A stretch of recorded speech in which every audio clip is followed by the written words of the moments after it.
Shalom mon fils. Shalom Daddy. Et shalom à tous les enfants de Dieu qui vont nous suivre dans le monde entier.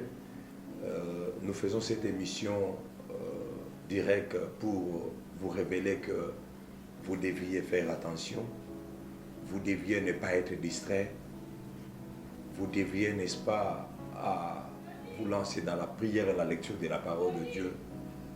Car, selon moi, selon ce que l'Esprit est en train de me révéler, depuis tous ces quelques jours, je suis vraiment tourmenté dans mes pensées. Et je me suis dit, je dois le dire. Je suis venu vous dire que le diable est déjà dans le monde. Et que nous devons faire attention. Donc voilà ce que je suis venu te révéler. Et révéler aussi aux autres, afin que tout le monde se mette dans la prière. Ok, merci papa. Ma première question est que pourquoi confirmez-vous que le diable est déjà là, ou quelle est le base, ou quel est vraiment ce signe qui prouve certainement que le diable est déjà là? C'est-à-dire il suffit de lire la parole de Dieu et de faire la lecture de ce qui se passe dans le monde et vous allez comprendre que clairement il y a quelque chose qui cloche, il y a une présence qui n'est pas la présence divine, ce n'est pas une présence humaine, mais il y a une présence satanique. D'abord, lorsque les gens dans les temps passés ont commencé à explorer la parole de Dieu pour comprendre le signe des temps, ils ont exploré beaucoup de signes des temps, ils ont expliqué beaucoup de signes, mais il y a un signe que les gens n'ont pas pu expliquer. Le signe là, ça se trouve dans le livre de Daniel. Daniel est parmi les grands prophètes qui a prophétisé sur la fin du monde et les signes des temps de la fin. Daniel dit, dans le livre de Daniel chapitre 9, verset 27, Daniel explique, il dit, dans le temps de la fin, le diable fera une solide alliance avec plusieurs. Et après cette solide alliance-là, il va interdire les offrandes et les sacrifices. Donc vous comprenez que dans le temps de la fin, parmi les signes des temps de la fin, c'est l'accord, l'alliance satanique. C'est-à-dire le diable viendra, il fait alliance. Mais comment faire alliance avec les gens si tu n'es pas présent, si tu n'es pas sur place? Okay. C'est-à-dire le diable viendra, il fait une alliance avec les gens, une alliance avec des nations, une alliance avec les êtres humains qui vont accepter. C'est ce qui s'est passé aussi dans le commencement, au jardin d'Éden. Avant que tout puisse écouler, avant que le royaume d'Adam, le monde d'Adam puisse s'écrouler, le diable est entré d'abord. Il est entré, il a rencontré Ève. Il a commencé à faire une alliance avec Ève. Et c'est après l'alliance avec Ève que, n'est-ce pas, le monde d'Adam et Ève s'écroula. Remarquez que le monde est en train d'être gouverné par des accords. Il y a des organisations qui se créent. Mais tout au début, on a cru que ces organisations-là étaient pour notre bien. Il y a l'OMS, il y a la MONUSCO, il y a tant d'autres organisations des droits de l'homme, ainsi de suite. Mais lorsque vous regardez bien ces organisations-là, vous allez comprendre qu'ils sont en train de mettre en place des lois qui se contredisent avec la loi biblique. Remarquez que depuis que ces organisations-là sont créées, par exemple, sur le plan de la santé, aucun médicament aujourd'hui n'est créé après autant d'années qui guérit des malades. Il n'y a que des calmants. Depuis 1945 ou 1960, la plupart des médicaments qu'on nous sort aujourd'hui, ce ne sont pas des médicaments qui guérissent. Est-ce que nous sommes moins intelligents que nos aïeux, que nos arrière-grands-parents? Comment dans les temps anciens, les ancêtres créaient et amenaient des solutions qui étaient efficaces, tandis qu'aujourd'hui, nous n'avons plus de solutions efficaces. Le sida existe depuis presque 50 ans. Aucun médicament pour la guérison du sida. Le cancer, ça fait plusieurs années. Aucun médicament pour la guérison du cancer. Mais pourtant, Nous avons le développement, nous avons la haute technologie que les ancêtres n'avaient pas, que les gens de 1930, 1900, de 1800 n'avaient pas. Mais comment ces gens-là, avec moins de technologie, ils ont créé des produits efficaces qui guérissaient les maladies. Je dis bien, ça guérissait les malades. Mais aujourd'hui, nous avons des médicaments qui ne guérissent pas, qui calment ou qui calment la douleur. Il y a encore une autre chose. Dans des organisations, même éducatives, il y a tellement des organisations éducatives et des outils qui peuvent nous permettre d'éduquer les gens. Mais regardez les enfants que nous avons aujourd'hui. Est-ce que nous avons des enfants moins bien éduqués que les enfants de l'autre fois? Vous savez, moi par exemple, à mon époque, si vous dites à une fille que je vis ton sous-vêtement, mais cette fille-là va se mettre en sanglots, il va commencer à pleurer. Pourquoi? C'est parce que c'est toi qui lui dis que j'ai vu ton sous-vêtement. Même parfois, il nous arrivait parfois de blaguer, tu n'as rien vu, mais tu lui dis j'ai vu. Et il commence à pleurer, il court même. Mais aujourd'hui, ce n'est même pas nous qui disons, mais eux-mêmes nous montrent le sous-vêtement et ils sont à l'aise. Regardez les organisations de paix. Mais depuis que nous avons tant d'organisations de paix, est-ce que nous avons la paix dans le monde?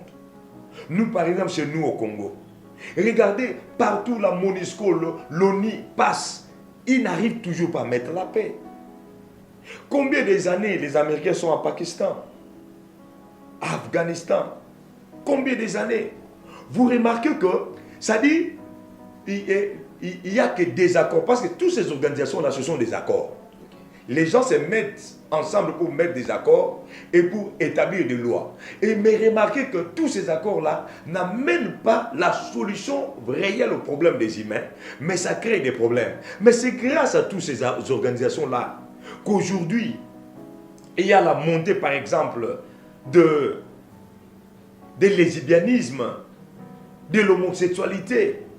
Et aujourd'hui, pour que votre pays, on puisse vous octroyer un don de l'Organisation des droits de l'homme, vous deviez appartenir, ou bien vous devez, n'est-ce pas, appuyer l'homosexualité. Vous ne trouvez pas ce que c'est flou? C'est-à-dire, nous n'allons pas à la solution, mais nous allons en reculant. Nous allons en train de fixer des bases pour que les diables puissent, n'est-ce pas, se manifester. Toutes ces organisations ne font que promouvoir des lois sataniques, promouvoir la place pour que les diables viennent se mettre. Ils ne promouvoient pas le bien-être de l'homme. Toutes ces organisations n'arrangent pas. Dans les temps anciens, nos ancêtres ne connaissaient pas la famine.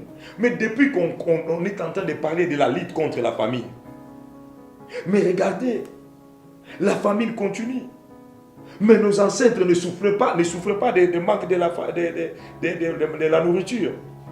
Contrairement, c'est nous.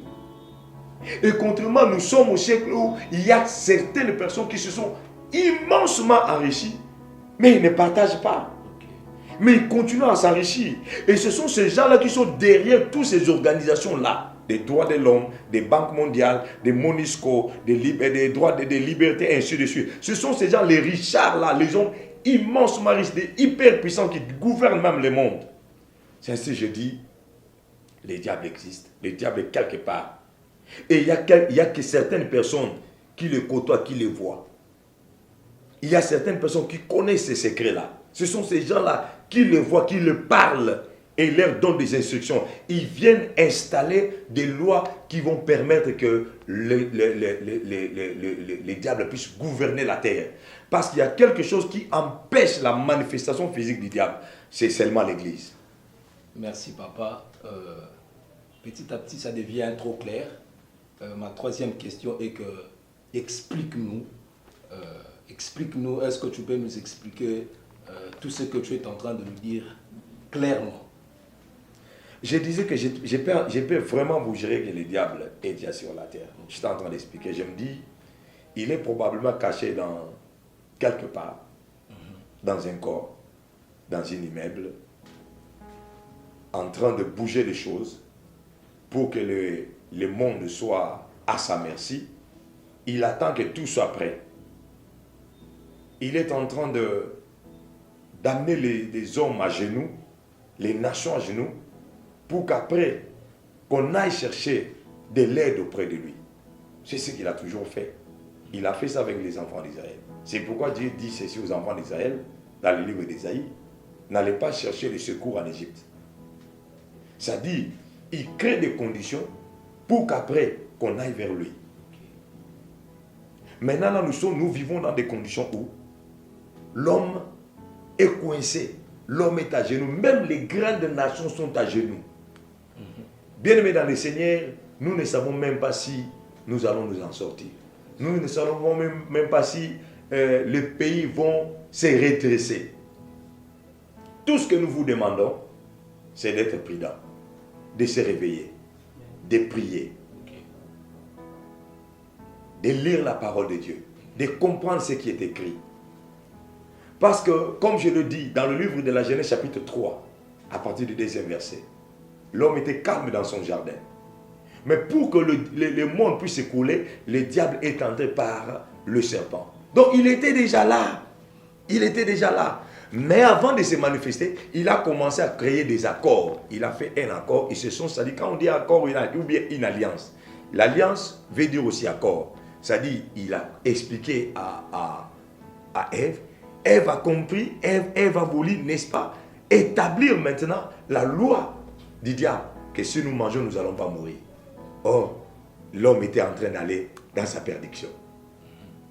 C'est ce qui se passe aujourd'hui. 40 ans, 50 ans, 100 ans après la MONUSCO, l'OMS, toutes ces institutions créées, il y a quoi comme solution? Regardez bien le monde. Aujourd'hui, il y a des mariages homosexuels, il y a des mariages entre hommes et hommes, femmes et femmes, et il y a même des mariages entre les hommes et les animaux. Et vous allez remarquer, les organisations là approuvent cela. Ils disent, écoutez, au nom de la liberté. Ça, c'est quelle liberté? Est-ce que la liberté satanique ou la liberté de Dieu?